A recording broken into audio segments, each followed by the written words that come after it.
So, now that you've walked in her footsteps, let me tell you the final tale of Magna Stra. When General Tarsis fell, those closest to her went into mourning. Each carried grief in their own way. For Magna, the loss of her friend and leader turned to rage. She couldn't rest while a single Urgoth lived. They were already broken by the sword of Fulminus, terrified, fleeing to the dark corners of the world. But hard on their heels, Strahl came, hunting them one by one. This sounds like the other story you told me. Listen to enough tales of Magna Strahl and a pattern emerges. When at last her scouts found no more enemies, she returned to the Fortress of Dawn. There she found the doors sealed. The legionnaires were preparing to leave it forever.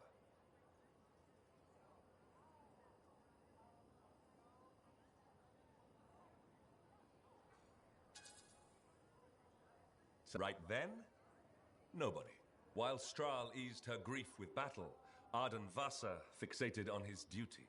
With her final breath, Tarsis had made him swear Antium would not fall, no matter the cost. At her command, Vasa prepared to take the entire Legion of Dawn to safeguard Antium for all time. Outraged at what she saw as desertion, Strahl ordered the Lancers to halt, and they obeyed. Her general secured a future for all people, not just Antium. She called for the Legion to follow her, to battle the enemy in the darkness where they'd fled.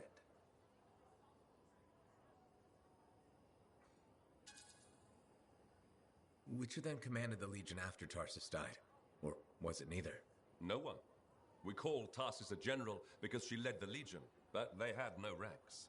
When she died, the Lancers looked to her legionnaires, but none could replace her. Strahl was admired, some might say revered, by many, and they gladly joined her cause. Vasa called them traitors. Strahl declared those who stayed behind were cowards, and the Legion broke. Those who followed Magna Strahl called themselves paladins and went north to pursue the enemies of man. They vanished into the darkness and were never heard from again.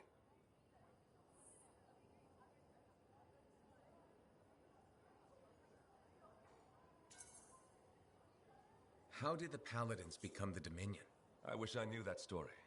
I doubt even the Dominion knows it, really. They lost the path. They no longer use their strength to protect anyone, let alone everyone. I doubt anyone in the Dominion even remembers that was their purpose. That's why it's vital that we remember.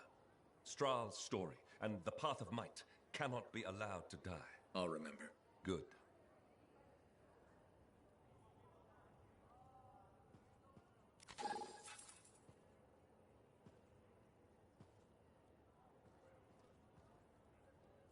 Before the Battle of Antium Pass, the Legion's test of resolve had a different basis.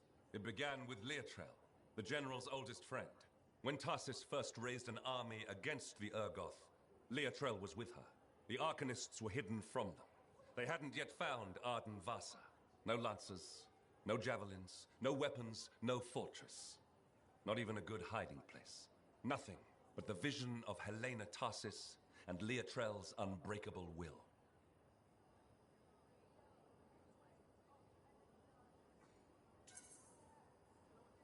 Never heard about the beginning of the Legion before. In a way, it has no beginning. Where and when did Tarsis and Leotrel meet? No one remembers.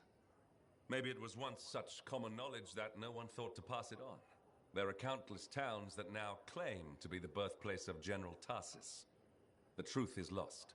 A legion needs soldiers, and it began with just one. The two set out to find the Urgoth. The plan was simple. Follow the raiders and warn villages in their path. At first, they succeeded in getting word of the coming Urgoth to people in time. Villagers fled, but the longer the Urgoth went without a catch, the faster it spurred their hunt. Finally, Tarsis and Leotrel arrived at a town with the Urgoth on their heels. Flight was impossible, so they stood and fought.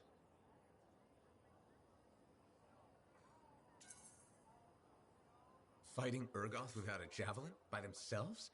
That took guts. Tarsis hoped to slow the Urgoth enough that some villagers could escape. The two of them, alone, armed with simple weapons, were little more than an annoyance to the enemy. But they fought.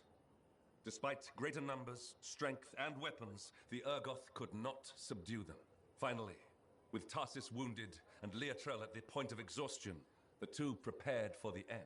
But the villagers rallied. With tools and improvised weapons, they joined the battle and routed the enemy. Many innocents were taken that night, but not all of them. Because people fought the inevitable. And the rest is a tale for another time.